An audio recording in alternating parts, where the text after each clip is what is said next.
Hi guys, John Watts here from the True Golf Academy. Today's video is going to really help anyone who's struggling with a little bit of mobility.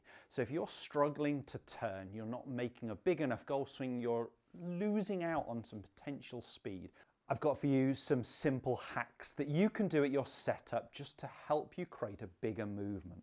Most golfers I find are restricting their lower body, their hips too much. If you are struggling to make a full turn, then you need to get this trail hips, that is my right hip for me, up and behind you in the backswing, and that will mean that you lose some flex in that knee. So if you've been told to try and keep flexing that knee, you're really going to restrict rotation, restrict swing length, and therefore lack in power. I've got, as I said, some real simple things you can do. So let's tee one up.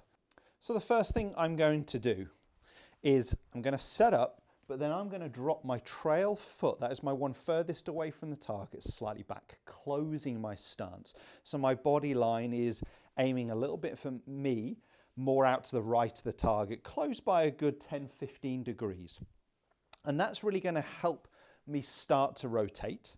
That pulls and drops that trail hip back, so my hips are already effectively slightly turned in relation to the target. That's going to allow my hips to turn more, that's going to allow my torso to turn more.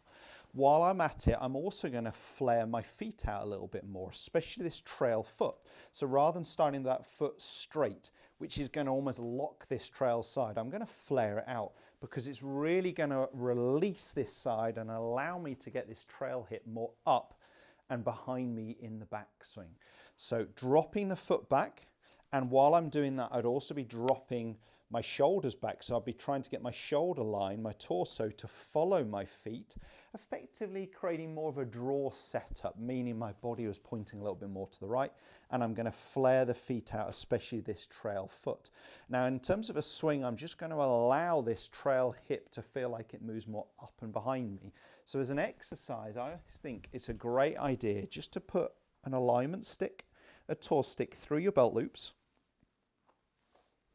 and just start to notice what this trail hip does. I want this side of the cane to start to move a little bit up and behind me. So if I can make a bigger hip turn, I can actually make a bigger shoulder turn, I can get my arms further away from the golf ball. The benefit of that is speed. The bigger this arc, the further I can move the handle away from the ball, the more time I've got in the downswing to create acceleration. So yes, you're lacking in turn, mobility, but actually allowing the hips to turn more with a bit more freedom and some hacks at setup. Drop the foot back, flare the toe out, is really going to help me turn the hips more. You can see my belt buckle here is almost starting to point back towards the camera. It's not 90 degrees, but it's definitely rotated here more than I normally would, a good 50 to 60. That's going to mean my shoulders can complete their 90 and I can get my arms a little bit further away from the golf ball. Often golfers have heard of create this corkscrew effect, and that's great, but we actually want to do that in the downswing, not the backswing.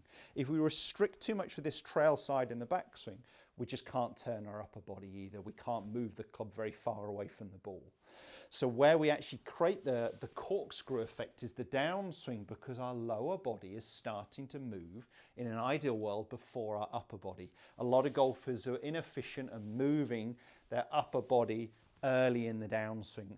And we won't go into too much detail in this video. That would be more researching and looking up some videos that I've done around slicing, coming over the top. I'd look more at that neck of the woods. But let's see if we can do those little hacks. Drop the trail foot back, flare the feet out, allow my hips to turn more. That really feels like it opens up my upper body to turn more behind the golf ball.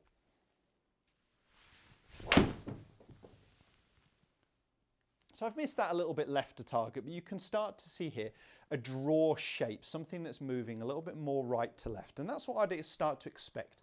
When I look at the swing path here, I'm sure it's going to measure more in to out than I'd normally measure. So I got that one actually pretty neutral, but the last one was slightly out to in. So it was less out to in, if you like, a little closer to the in to out path. But bigger turn, bigger hip turn, bigger shoulder turn. If you are lacking in mobility, this is what you need to do to help you turn more. Don't just rely on the hands and arms try and create that bigger turn by allowing more freedom in the lower half. It's going to allow you to turn your upper half more. If that video has helped, make sure you jump over to my channel and check out more videos just like this.